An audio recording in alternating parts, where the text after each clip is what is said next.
John Phillips Show, broadcasting live from the Morongo Casino Resort and Spa Living Room Studios. Mr. Randy Wang's at the sports desk in Culver City. John, it's a Friday. For a lot of people, that means it's payday. So in the immortal words of Cecily Meyer Cruz, get that money! I wonder where she's going shopping this weekend. Probably somewhere fancy, because we know how much she got in that last contract. We demand higher pay. Well, you know, Rick Caruso now has armed security at the Americana, so they have inventory again. That is fantastic. 800-222-KABC is the telephone number, 1-800-222-5222. It is our pleasure to welcome our next guest to the program. He is the anchor on Fox 11. You watch him weeknights, deliver the news. He's also the host of the Friday night program that is the only statewide public affairs program that is broadcast here in the Golden State. It's called The Issue Is, and it airs tonight, also on Fox 11. Elex Micahelson, welcome. Hey, John, what a week in California politics. Can you remember a week like this ever before? If I were Gavin Newsom, I'd say that I have weather whiplash. Weather whiplash. Yeah. All right, well, let's start with the big news. California now has a U.S. senator, a new U.S. senator, who has been appointed by Gavin Newsom. People keep saying nominated. She's not nominated. She's appointed. She doesn't have to be approved by the California Senate or the U.S. Senate. It's a done deal.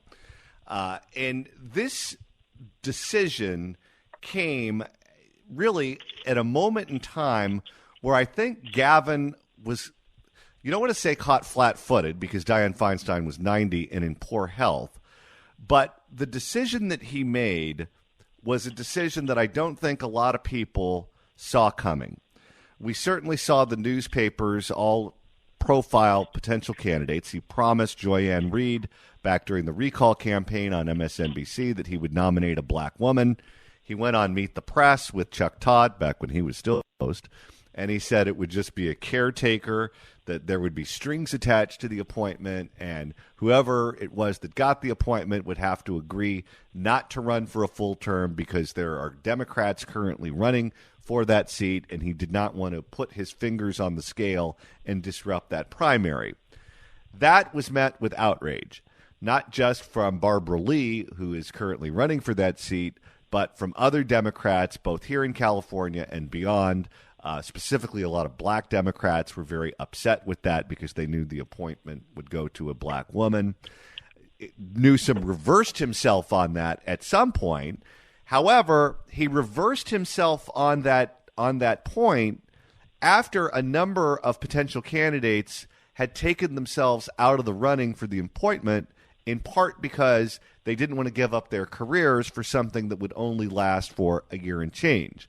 Among them, Congresswoman Maxine Waters, L.A. Mayor Karen Bass, Shirley Weber, the Secretary of State, and I'm sure I'm forgetting a bunch of people, Holly Mitchell, the L.A. County Supervisor. But a lot of them said, thank you, but no thanks, we're not interested. And so I spoke with Dan Walters from Cal Matters earlier this week, and I asked him how he got to the point to where he was going to nominate someone who'd never been in elected office before, was not a resident of the state of California, was not registered to vote in California, is a current lobbyist in Washington, D.C. for an abortion rights group, was a union organizer and worked for his consultant A. Smith before that. And Dan Walters' theory was the statement that it would be a caretaker position caused all of the high-profile candidates to either publicly or privately take themselves out of consideration, and he was backed into a corner. Your thoughts?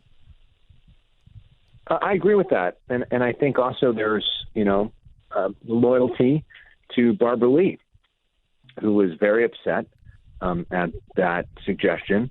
The Congressional Black Caucus, acting on her behalf, spoke out against that idea of a caretaker. We know that Governor Newsom says that he never, ever, ever, ever, ever has even thought about the concept of being president ever. Right. So if somebody who is, termed out as California governor and then theoretically could never run for another office again, it wouldn't matter to think about politics at all, right? It just doesn't matter. Just do what's ever in the best interest of the state. But if he maybe possibly somewhere at some point thought about a little bit that he might want to run for president, the first state now for the Democrats that's a nominating state is South Carolina, where the biggest, most important voting bloc is black women. Black women are the ones who gave Joe Biden the nomination in South Carolina last time around. They actually supported him more than they were supporting Kamala Harris in the polls when she was still a candidate. So Gavin Newsom conceivably cannot win the nomination without being in the good graces of black women in South Carolina. He may have to run against a black woman who is, of course, the vice president of the United States one day. So maybe, possibly, he was trying to not piss off that voting bloc. I mean, if you were really interested, I think, and I said this publicly, in just appointing a caretaker, and you were doing what's in the best interest of the state, and it had nothing to do with race or politics or any of the rest of it, the obvious caretaker would be Barbara Boxer, who has been elected to that job by the people of California multiple times, who knows the building, who knows how everything works, who could walk in there and do the job tomorrow and actually be a caretaker, not interested in running again, already has retired. But, of course, he didn't have that even as an option because he had put himself in such a political box by getting out ahead of himself. And, of course, the politics of that moment during the recall, during the height of everything else that had happened with George Floyd and everything else, is different than the politics right now, which is why it's probably unwise for all politicians to put themselves in race-based or other-based boxes when they don't really need to. You're so right. By boxing himself in, he took all of the options that would have gone off without any criticism at all from Democrats, people in the Democratic Party who care about filling that seat. You mentioned Barbara Boxer, but Jerry Brown could have done it. Gray Davis could have done it. Willie Brown could have done it. Bill Lockyer. Jane Harmon, who was Dianne Feinstein's best friend and was with her the day that she died, could have done it. I was trying to think, if I were Newsom and I'm Machiavellian and I want as much power as humanly possible, what would I do with this appointment? There's always the Rod Blagojevich way of doing it, which is just to sell it, but there's risk involved in that. What I would do, if I'm just he's out now.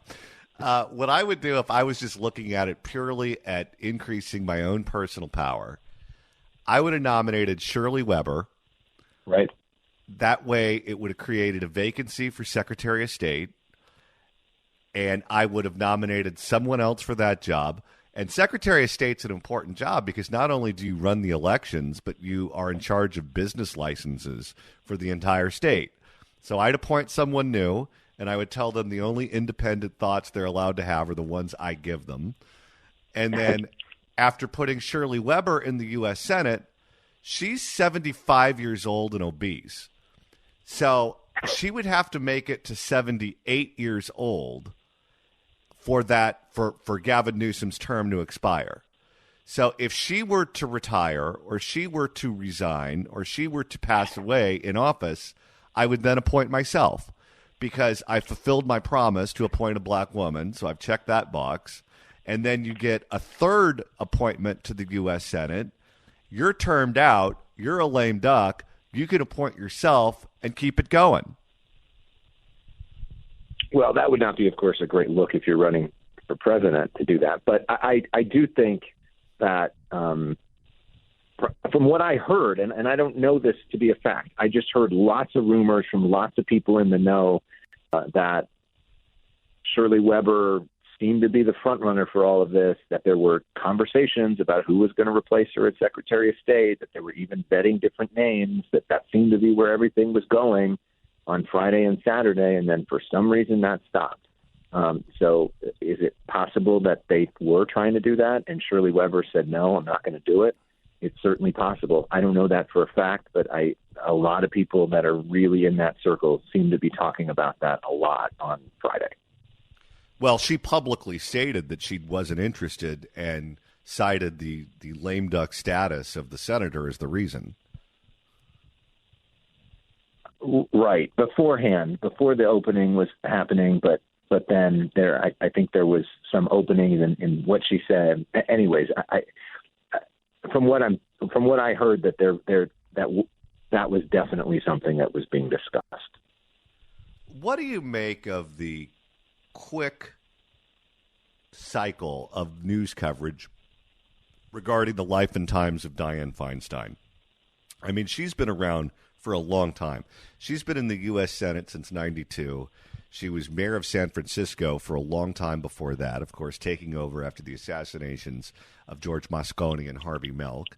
On the Board of Supervisors before that. A fixture in California politics, 1990, the Democratic nominee for governor who lost narrowly. And it seemed, I remembered actually, on Friday morning, I was woken up by CNN. They called me and they said, hey, Dianne Feinstein died. Can you come on at 7 a.m.? And I said, sure. So I'm sitting there in the chair getting ready to go on to talk about Dianne Feinstein. And in the block before me, it was Jim Acosta hosting. And there was a guest on, and I didn't have the monitor on, so I couldn't see who it was, who was essentially threatening Gavin Newsom. You said you'd appoint a black woman. You better appoint a black woman. If you don't appoint a black woman, you're in trouble, buddy. Do not go back on your word. And it was all about who Gavin Newsom was going to appoint and whether or not he would keep his word with appointing a black woman. And I thought to myself, whoa, this is a quick to go here right after the woman died. And so I was supposed to come on at the top of the hour and talk about Dianne Feinstein. I got on. I literally had an opportunity to say 2 words, good morning, when they cut away for other news. They cut. I mean, it was in the U.S. Senate, and Chuck Schumer was talking about Feinstein. But before there was Feinstein talk, it was who is she going to appoint? Who is she going to replace? Did that surprise you, given the fact that she's been around so long? Yes and no. I mean, I think, the sad reality about Dianne Feinstein is she has been in very reduced capacity publicly for years. I don't know of any major public events or certain local interviews or town halls or anything that she's done in like 4 or 5 years. So, there probably wasn't as much of a connection to her with some people in the current media landscape as maybe a generation before.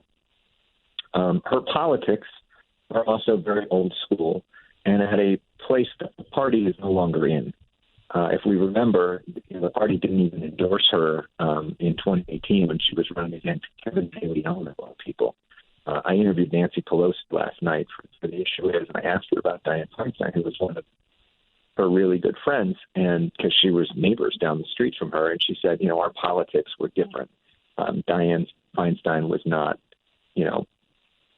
as political, not as partisan, whereas, Pelosi's kind of proud of the fact that she is. And so I think Feinstein represents an era that no longer exists. And so there maybe weren't many people that felt that close connection to her. And I know there were a lot of people, especially on the left, that, thought that she should have retired a while ago. And I thought that was a little classless to be doing that on the day that she died. I mean, she has, regardless of whether you agree with her or disagree with her, and I know a lot of your listeners disagree with her, she really did commit her life to serving this state and her city, San Francisco. And just on a human level, to give her and her family at least a day or two, I think was well earned. Why do you think, given the fact that you just interviewed the former Speaker of the House, Nancy Pelosi, why do you think she seems to be so offended at all of the negative stories that circulated about Dianne Feinstein, the calls on her to step down, the quotes that were given to various papers off the record, none of which were complimentary about Dianne Feinstein?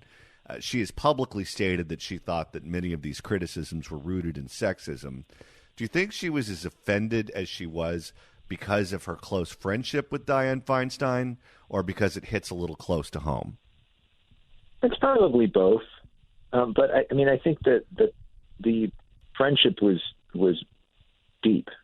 I mean, Nancy Pelosi's daughter, from the reporting, her oldest daughter was Dianne Feinstein's primary caregiver in the last year. Nancy Pelosi traveled with Dianne Feinstein's daughter on the plane, taking her body back to San Francisco. She escorted her to pay the final respect. She held her granddaughter's hand, during the service yesterday. I mean, this was not just. The way I phrased the question to Nancy Pelosi was, there's work friends and then there's friends. And Dianne Feinstein was both to you. This was not just some acquaintance. So I think there's a personal aspect of that. And then, of course, Nancy Pelosi is one of the most accomplished women in the history of government who has faced sexism at every turn. And I'm sure she doesn't love the suggestion about, sort of an expiration date as a woman. And as somebody who is choosing to continue her career now at a time when a lot of people thought she may be retiring, she's, I'm sure feels like some of that is personal and touching. But Pelosi did make the decision to pull back in terms of her responsibilities and let a younger generation take over in terms of leadership and be a mentor figure to them, which is something that like a Mitch McConnell or a Joe Biden haven't done. Let's talk about another former California speaker, Kevin McCarthy, and he's a very current former speaker of the House of Representatives. He stepped down, or was forced to step down, after a vote was taken to vacate the chair, and there is going to be a new vote to determine who the new speaker will be. Jim Jordan, the Freedom Caucus member from the state of Ohio, certainly wants it. And so does Steve Scalise from Louisiana, who, of course, is part of leadership and very close to Kevin McCarthy. If Scalise gets in, I would imagine that McCarthy would have a lot of power remaining behind the scenes. Is that where you think he's looking? Do you think he's looking to be one of these players, maybe be part of the team with Steve Scalise? Pelosi, of course, was speaker, lost the majority, and then came back. Do you think McCarthy is going to hang around and wait for an opening and try to get back in at some point in the future, or try to be a key part of the current leadership with the new speaker? Or do you think he's going to take a step back like Pelosi? I don't think he's going for a formal leadership role anytime soon. And obviously, the way that the Democratic caucus views Nancy Pelosi is different than the way that the Republican caucus views Kevin McCarthy. I mean, Democrats view Nancy Pelosi like a queen. I mean, literally, the Queen of England, like an iconic figure that, there will be statues of, and one of the most important people in the history of their party. I don't think most Republicans view Kevin McCarthy with that deference.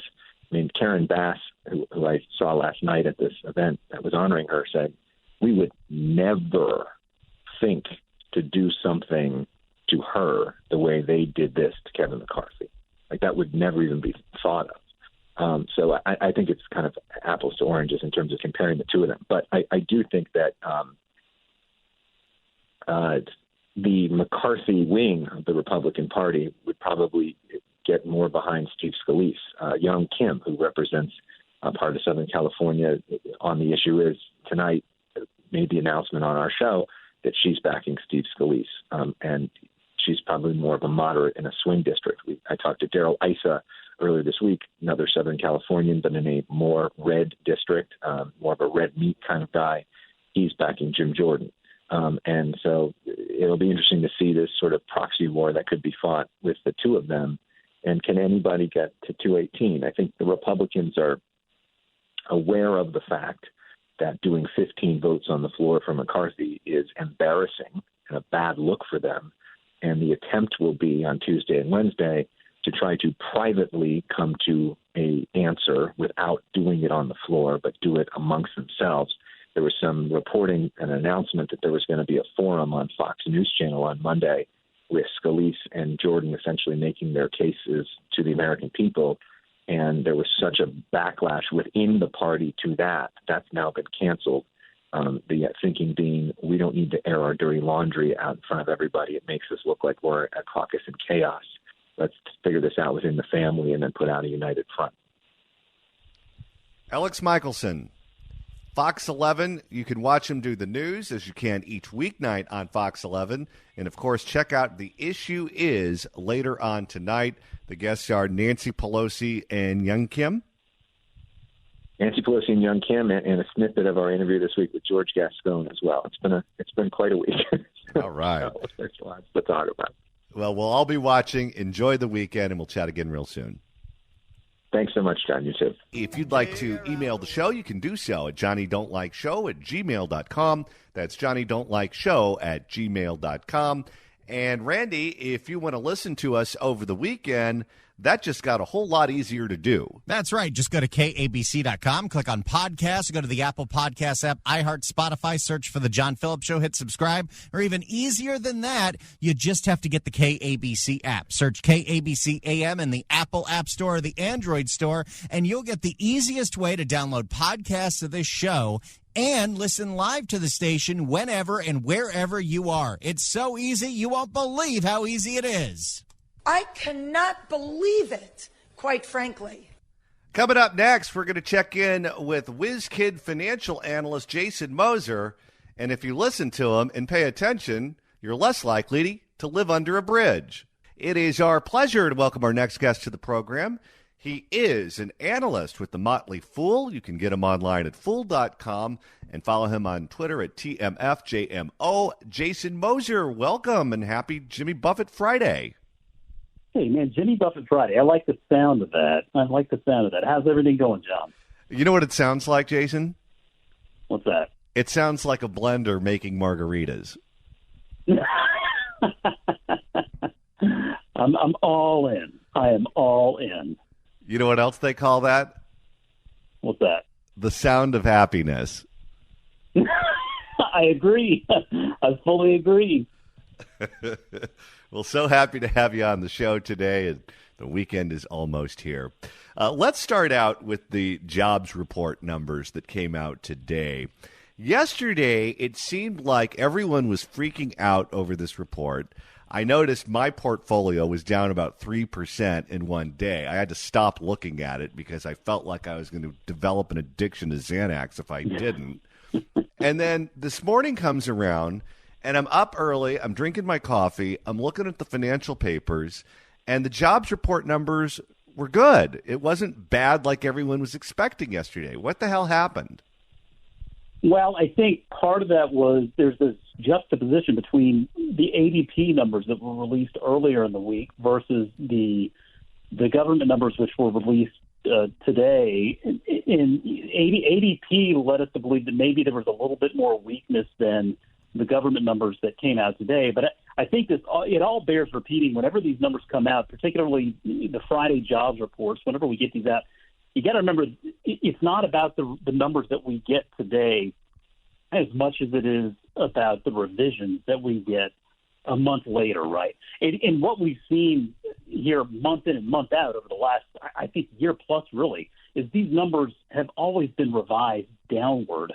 Now, today, when these numbers came out, they revised the previous numbers upward, which I think, led folks to believe that things were, maybe a little bit stronger in the job market. But really, my point is, ultimately, at the end of the day, it all boils down to the revisions, right? And so we kind of have to wait a month and watch these revisions come out to paint a little bit more of a true picture as to what is going on in the jobs market. The other thing I would say, too, is when it comes to these jobs numbers, there are a few different things you want to pay attention to. Of course, the jobs themselves, right, the actual numbers, however many hundreds of thousands of jobs were gained during the time period, but also pay attention to actual wage growth. And I think wage growth is something in this case that starts to become a little bit more impaired, right? So I think it takes a little bit of a higher priority here as we kind of get back to pre-pandemic levels of employment. And so you look here just over the last several years, right? And I think a data point that just came out here recently is that restaurants ultimately finally recovered their pandemic-related job losses. And they added something in the neighborhood of close to 61,000 jobs last month, and now essentially have, the same amount of jobs today as they had in February of 2020. So a lot of what was lost over these last few years has been recovered. And so once we kind of get back to that baseline number where things look like they did before all of this pandemic stuff kind of came into play here, now you start taking into account more the wage growth. And I think that's important because, of course, perhaps the biggest topic of conversation over the last year plus has been, of course, inflation.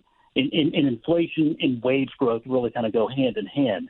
And we want to make sure we see wage growth kind of keeping up with inflation. If it doesn't, then obviously consumers continue to become more and more pinched. We're seeing wage growth start to slow down. And yes, we're starting to see inflation starting to tick back down as well. But really, if you see that wage growth starting to tick back down, it's really less about the number of jobs that we're bringing into the economy. It's more about that wage growth. And right now, I think that's something that becomes a little bit more of a concern going forward. Why is it that these jobs numbers are always revised? Is it just the nature of the business where it's something that's always evolving and you just have to revise it to get it right? Or do the political people cook the books and the numbers people say, you can't do that. That's not reality. We have to come back down to planet Earth. Well, I think maybe it's a little bit of both there. And I'm glad that you hit on that cooking the books thing, because there is at least, I'm not accusing anyone of cooking the books, but it's at least always worth remembering. You have multiple sources of information here when it comes to these job numbers. And so something like ADP versus the government numbers, for example. I mean, you'll see some disparity there, and I think ultimately a lot of that boils down to just the variables that come into play here, and it's never really a constant. And just as a small example, I mean, you think about all of these recent worker strikes, and how exactly do these striking workers play into these jobs numbers that are being reported, these wage growth numbers that are being reported. So a lot of times it really just boils down to there are a lot of variables that go into play and a lot of moving parts, and to really kind of nail it all down at once is the difficult thing to do, and we learn a little bit more in hindsight, which is why we see those revisions. And I'll be clear, I mean, those revisions make sense. I mean, ultimately, we want the clearest picture possible, and sometimes it just takes a little time to process all that information. You mentioned that right now wage growth isn't keeping up with inflation, which is obviously a problem and impacts your buying power as a consumer. Is that something that is happening nationwide, or is that something that is regional and state to state? And I say that because I'm looking at some new numbers from the Bureau of Economic Analysis. They said that personal income here in California declined by 0.2% from 2021 to 2022. Only 5 other states and Washington, D.C. experienced declines. In other states, they saw their wage growth go up. In Texas and Florida, the second and third most populous states after California, personal income grew by 5% in Texas and 4.7% in Florida, respectively. Yeah. Well, I mean, you look at those 3 states that you just named there, California, Florida, and Texas. In one of these things is not like the others.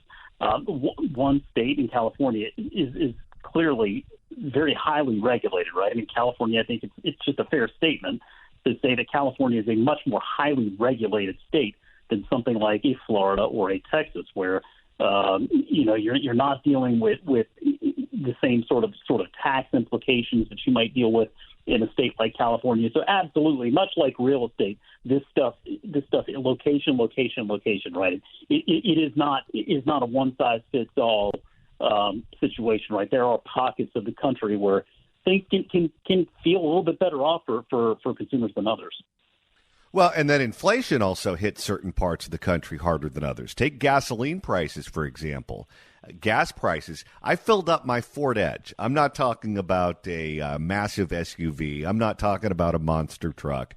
I'm talking about, well, what sounds pathetic when I say it out loud, a 43-year-old man in a mom car. I filled up, and it was $121 and change to fill up my Ford Edge. And I was buying the 87 octane. I was buying the cheap stuff. I wasn't even giving a damn about my engine. Yeah. People can't pay that. And in California, we're getting hit much harder than they are in other states. I have friends in other states post what they're paying for gasoline. It's like half the price.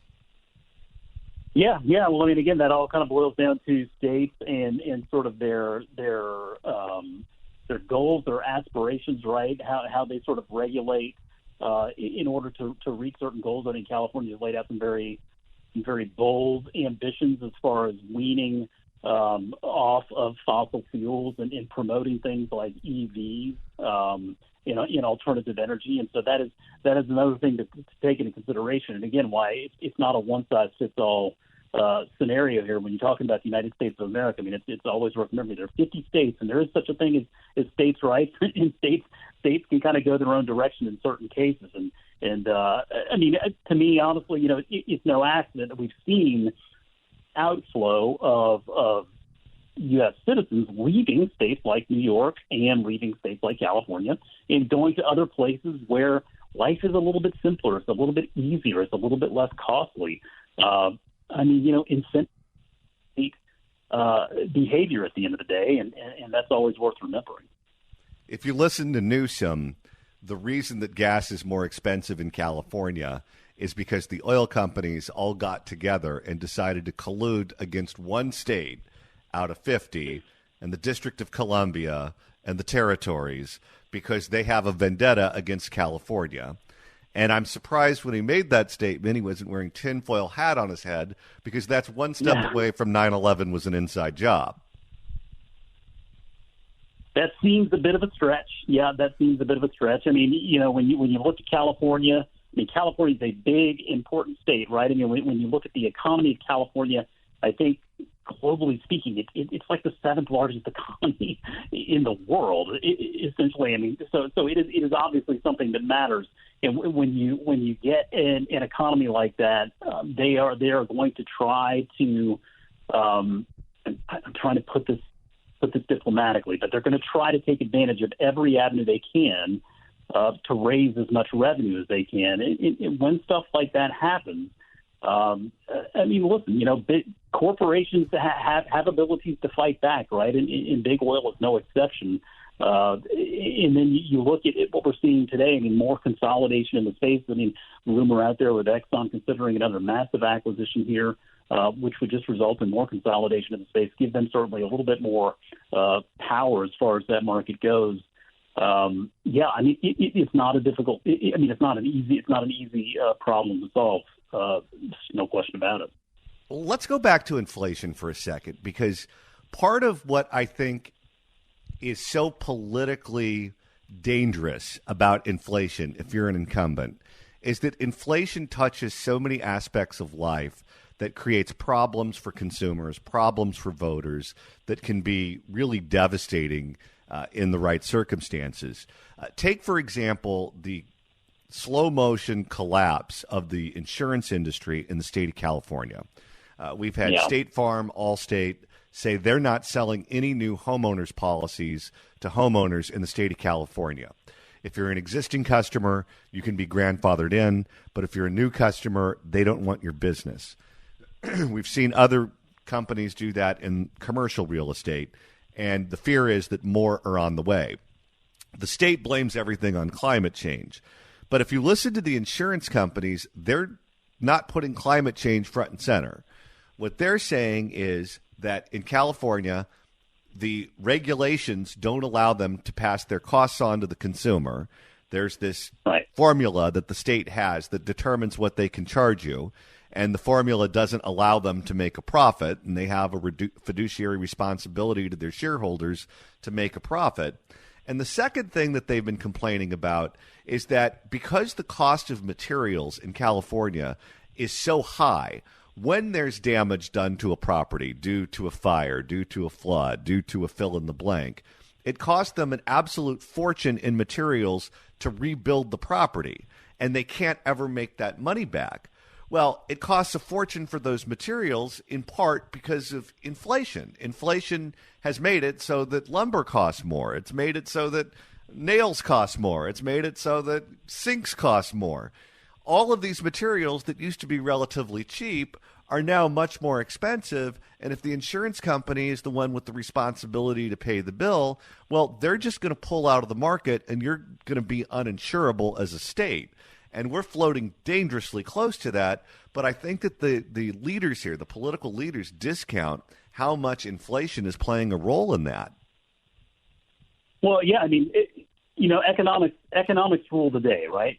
I think whenever you look at insurance companies, and obviously insurance is one of those things that it's not really optional, right? It's a requirement, whether it's homeowners insurance or whether it's health insurance or car insurance. I mean, it's something that you need. And of course, insurance companies are out to make a profit, right? The businesses need to be sustainable and they need to be able to grow.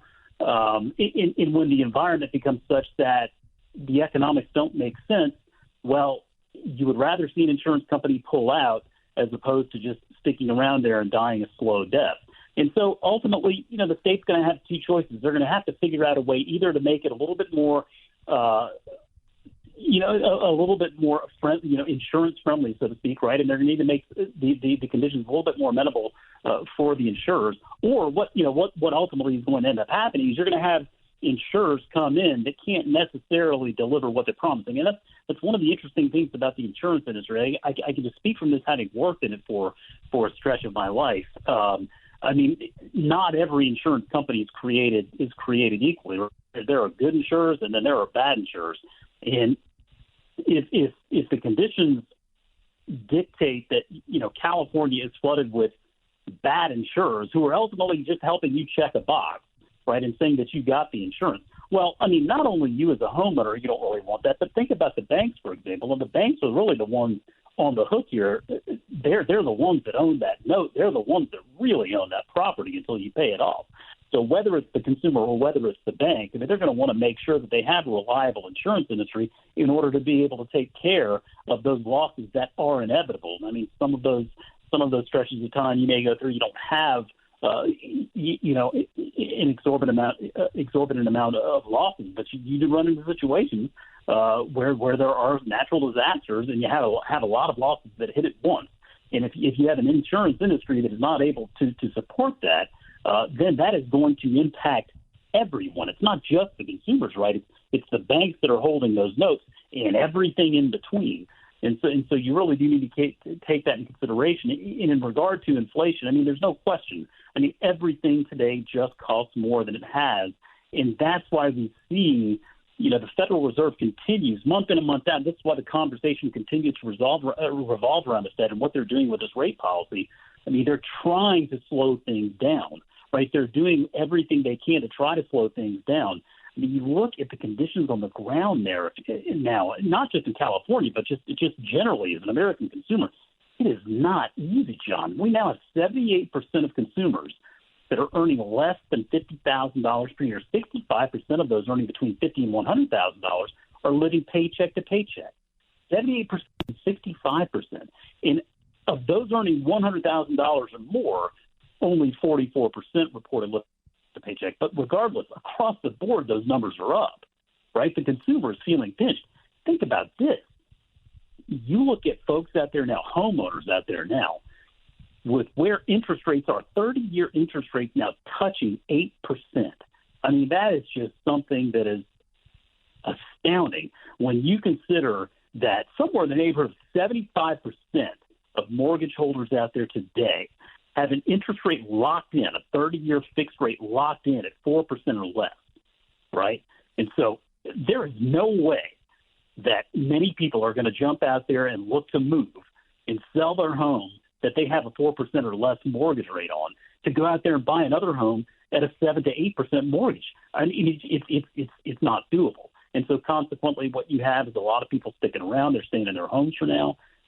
It makes it more difficult as a consumer, but that is by design, right? The Fed is working hard to try to slow things down in order to bring these inflation numbers down. But it has been a very difficult stretch, and it's just been a very good reminder that inflation is persistent and it really, really hurts. And until you live through one of those stretches where it actually impacts you, you just don't know, right? It's kind of like having kids.